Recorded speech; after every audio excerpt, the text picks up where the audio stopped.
Finalmente chegou a hora de fazer esse vídeo que é tão esperado nesse Booktube, que são as 10 melhores leituras do ano. Eu vou ser sincera, foi difícil escolher 10, mas assim, consegui.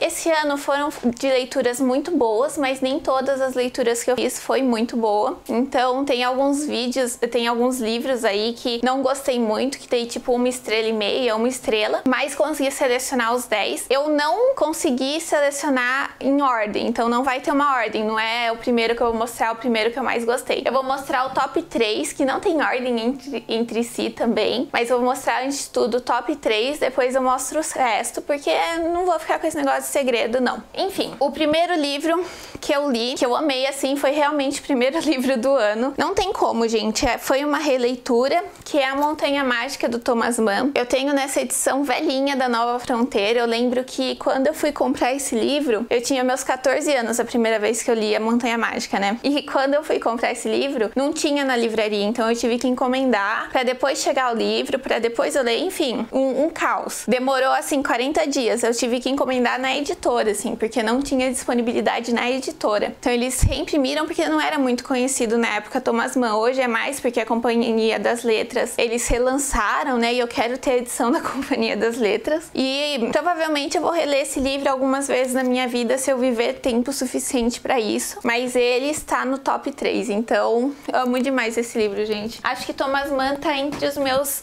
escritores favoritos. O segundo que eu gostei demais, assim, que também tá no top 3, é O Sol é para Todos, da Harper Lee. Esse livro, ele conta um pouco, ele expressa um pouco do racismo visto pela visão de uma criança. Então é um livro bem chocante, e o pai dessa criança, ele precisa defender um negro. Gente, eu vou mudar a iluminação de novo porque tá de chuva. Mudei a iluminação, tá, gente? Liguei uma luz aqui porque eu tava usando iluminação natural e as nuvens estão passando na frente do sol. Mas enfim, o pai dessa criança, ele tá defendendo um negro, né, que é acusado de um crime super tenso, que eu não vou falar aqui, que eu acho que é spoiler. E a gente vê toda essa sociedade praticando racismo com esse negro, com todos os negros, né, não só com esse. E também xingando a criança, sendo mal educada com a criança porque o pai dela defende um negro. Então, assim, a visão do racismo por uma criança é super chocante. E o terceiro melhor livro do ano não tem aquele físico, porque eu tenho, acho que a edição da Best Bolso, só que eu acho que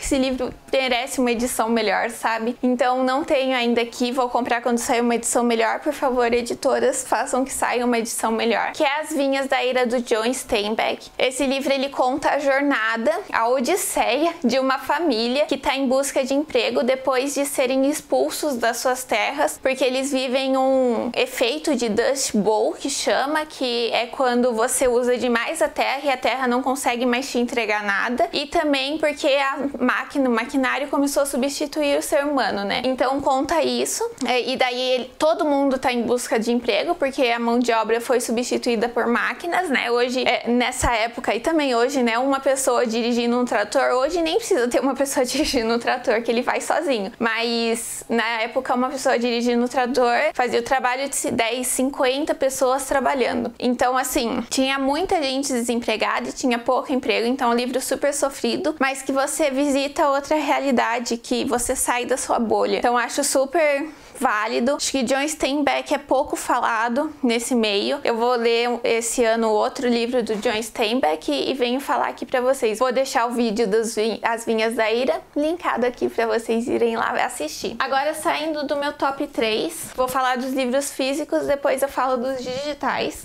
Esse ano eu li 2 calhamaços, A Montanha Mágica e David Copperfield. David Copperfield foi uma experiência nova, não tinha lido, não foi igual a Montanha Mágica que eu já tinha lido, né? E, gente, é um romance de formação que vai falar sobre a vida do David Copperfield, que é uma vida sofrida também, que ele teve que trabalhar criança, enfim. Tava na época da Revolução Industrial, né? Então ele teve que trabalhar, tinha o trabalho infantil, né? E a gente acompanha essa vida do David Copperfield, só que é um livro que foi escrito originalmente em romances de folhetim, que são romances que saíam no jornal, nas revistas, um capítulo por dia, um capítulo por semana, semana. E os escritores dessa época, eles são assim especialistas em acabar o capítulo no momento exato que você vai ficar extremamente curioso para saber o que aconteceu. E foi o que aconteceu nesse livro aqui. O Charles Dickens, que é o autor, ele parava o capítulo no momento assim que não podia parar o capítulo. Então você ficava super curioso para saber o que aconteceu e eu não conseguia parar de ler. Eu li super rápido, acho que eu li em 18 dias, alguma coisa assim. Vale muito a pena conhecer. Um clássico, o primeiro Charles Dickens que eu li. O outro que entrou... Eu queria fazer os melhores quadrinhos, mas eu não conheço muitos quadrinhos, então deixa aí nas descrições quadrinhos para me recomendarem, para eu começar a ler mais quadrinhos, mas o único quadrinho que eu li que entrou nessas listas de favoritos do ano foi Persepolis. Persepolis vai falar sobre a vida dessa menininha aqui, que vive num Irã em guerra, num Irã ditatorial, que fazia as mulheres usarem véus, que, enfim... Era horrível, e a gente vai acompanhar a vida dessa menininha. Ela vai pra França porque é perigoso, ela vive numa família mais liberal, então a família dela vai contra esse regime e tudo mais, e é perigoso pra ela ficar no Irã. Então ela vai uma época pra França ou Áustria, não lembro exatamente se é França ou Áustria, e começa a viver lá, só que ela vai muito nova, se separa da família, enfim. É super tocante, é super legal, as ilustrações são lindas, é em preto e branco, né? E assim, rapidinho de ler, eu acho que eu li em 2 dias esse livro, vale muito a pena, de verdade. Outro favorito do ano é A Festa de Babette, da Karen Blinks, gente. Ai, como eu amei A Festa de Babette. E fala sobre uma fugitiva do massacre da Comuna de Paris, que aconteceu em 1871, né? É isso, acho que é isso. Enfim, fala sobre uma fugitiva desse massacre, que vai pra Noruega, numa vila super pequenininha, e bate na porta de 2 irmãs. E essas 2 irmãs, elas vivem uma vida muito simples, porque o pai delas era pastor, e era pastor de uma igreja que seguia uma ideologia que você não podia ter exageros, você não podia ter prazeres demais,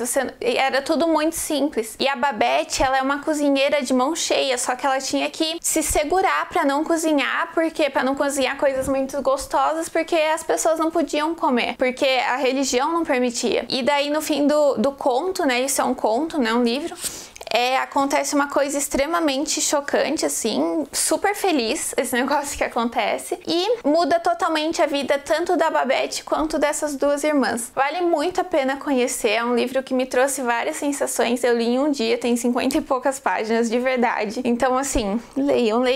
Outro livro que ficou no meu top 10 é O Matadouro 5, do Kurt Vonnegut. Eu li 2 livros do Kurt Vonnegut esse ano, que é Matadouro 5 e Cama de Gato, mas o Matadouro 5 ganhou. Ele vai falar muito sobre a Segunda Guerra Mundial, em específico um ataque que teve em Dresden, que é muito pouco conhecido, muito pouco falado, muito pouco estudado, que foi na época da Segunda Guerra Mundial. Enfim, é um livro que vai abordar essa temática de terra de uma forma extremamente diferente, ele envolve até extraterrestres nisso. Quase entrou no meu top 3, porque assim, muito bom, de verdade, muito bom mesmo, mas os outros acabaram ganhando. Então, mas assim, os outros acabaram ganhando, mas eu recomendo demais esse livro. Kurt Vonnegut tá no meu coração, todo ano eu quero ler um livro, pelo menos Kurt Vonnegut, até terminar todos eles. Não sei, né, se eu tenho tempo de vida suficiente. Outros livros que entraram no meu top 10, mas eu não tenho físico aqui, não é que eles são os piores, é porque tá sem ordem mesmo, mas eu não tenho físico, que é Passarinha. Eu não lembro o nome da autora, mas vou deixar a capa aqui. Ele fala sobre uma menininha, a gente vai conviver um pouco com essa menininha que tem a síndrome de Asperger. E há um tempinho atrás eu conversei com uma mulher que é formada em psicologia, ela falou que não existe mais a síndrome de Asperger, ela entrou pro autismo já. Mas no livro ela não é tratada como autismo, é tratada como síndrome de Asperger. É muito parecido com o autismo, então a gente vai ver essa menininha que perdeu um irmão, que vive só com o pai, a evolução dela para conseguir se comunicar, para conseguir ter coleguinhas, enfim, é uma criança, né? É também curtinho, os capítulos são de uma página e meia, vale muito a pena ler. E assim, é um livro que te toca, sabe? Que faz você senti um quentinho no coração. O último livro dessa lista que eu vou falar pra vocês é o Daqui Pra Baixo, que é um livro muito pesado, e ele é rapidinho de ler, eu li ele em 2 horas e meia. Ele é um livro escrito inteiro em versos e fala sobre um menininho que perdeu o irmão dele foi baleado, e ele tá descendo o elevador com uma arma pra se vingar dessa pessoa que matou o irmão dele. E nessa descida de elevador, que são segundos, ele mostra os tempos, né, que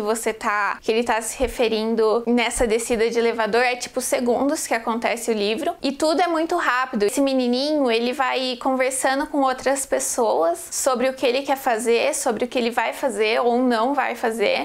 A gente acaba não sabendo, né, deixa essa dúvida no ar, que dá muita raiva, mas deixa essa dúvida no ar. E assim, é chocante as conversas que ele tem com essas outras pessoas. Eu chorei nesse livro, assim como nas Vinhas da Ira eu chorei, e assim, eu fiquei paralisada depois que eu li por causa do final, sabe? É um livro, assim, que eu acho necessário.